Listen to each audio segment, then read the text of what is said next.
திருவொற்றியூர் அருகே ரயில்வே நிர்வாகத்தின் அலட்சியத்தால் ஆபத்தான முறையில் தண்டவாளத்தை பொதுமக்கள் கடந்து செல்லும் நிலை ஏற்பட்டுள்ளது. இதுகுறித்த கூடுதல் தகவலை எமது செய்தியாளர் கர்ணன் வழங்க கேட்கலாம். கர்ணன், பொதுமக்கள் இவ்வாறு ஆபத்தாக பயணிப்பதற்கு ஏன் அதிகாரிகள் இன்னும் நடவடிக்கை எடுக்கவில்லை? இது குறித்தான கூடுதல் விவரங்களை பதிவு செய்யலாம். வணக்கம் சரவணன். தமிழக நெடுஞ்சாலைத்துறை ரயில்வே நிர்வாகத்தின் அலட்சியத்தால் ஆபத்தான முறையில் தண்டவாளத்தை கடந்து செல்லும் பள்ளி மாணவர்கள் மற்றும் பொதுமக்கள் இதுவரை அந்த தண்டவாளத்தை கடக்கும்போது 10க்கும் மேற்பட்ட உயிரிழப்பு ஏற்பட்டுள்ளது. திருவொற்றியூர் மேற்கு பகுதி அண்ணாமலை நகர் ரயில்வே கேட் பகுதியில் சுரங்கப்பாதை அமைப்பதற்காக 2021ஆம் ஆண்டு பணிகள் துவங்கப்பட்டு அடிக்கல் நாட்டப்பட்டு இதுவரை 5% கூட பணிகள் நடைபெறவில்லை.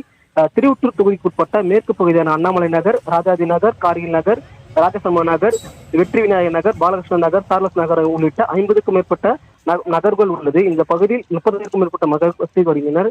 மேற்கு பகுதியில் பயன்படுத்தக்கூடிய ரயில்வே கேட் வழியாக பொதுமக்கள் வேலைக்கு செல்வோர், மேலும் பள்ளிக்கு செல்வோர், 2 சக்கர வாகனம், 4 சக்கர வாகனம், கனரக வாகனம் உள்ளிட்டவர்களில் செல்லக்கூடியவர்கள் இந்த பாதை பல ஆண்டுகளாக பயன்படுத்தி வந்தனர்.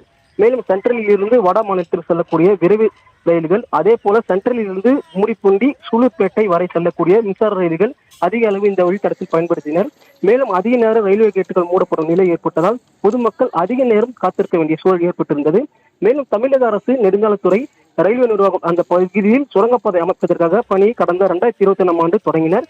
இதற்காக அண்ணா நகர் பகுதியில் உள்ள சுமார் 17 வீடுகள் இடிக்கப்பட்டு அந்த இடத்தை ரயில்வே துறை கையகப்படுத்தது. மேலும் 3 ஆண்டுகள் கழித்தும் இந்த ரயில்வே சுரங்கப்பாதை பணி தொய்வு ஏற்பட்டுள்ளது. மேலும் மற்றொரு பகுதியில் ரயில்வே துறை நெடுஞ்சாலைத்துறை எந்த ஒரு பணியும் தொடங்காமல் நிலத்தையும் கையகப்படுத்தியுள்ளது.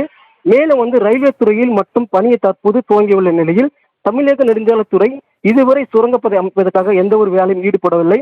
மேலும் 2 ஆண்டுகளுக்கு மேலாக ரயில்வே கேட் மூடப்பட்டு இருந்த நிலையில் சுமார் அங்கு 30,000 மேற்பட்டவர்கள் அந்த ரயில்வே பாதை கடந்து செல்வதால் இதுவரை 10க்கும் மேற்பட்டவர் உயிரிழப்பு ஏற்பட்டுள்ளது.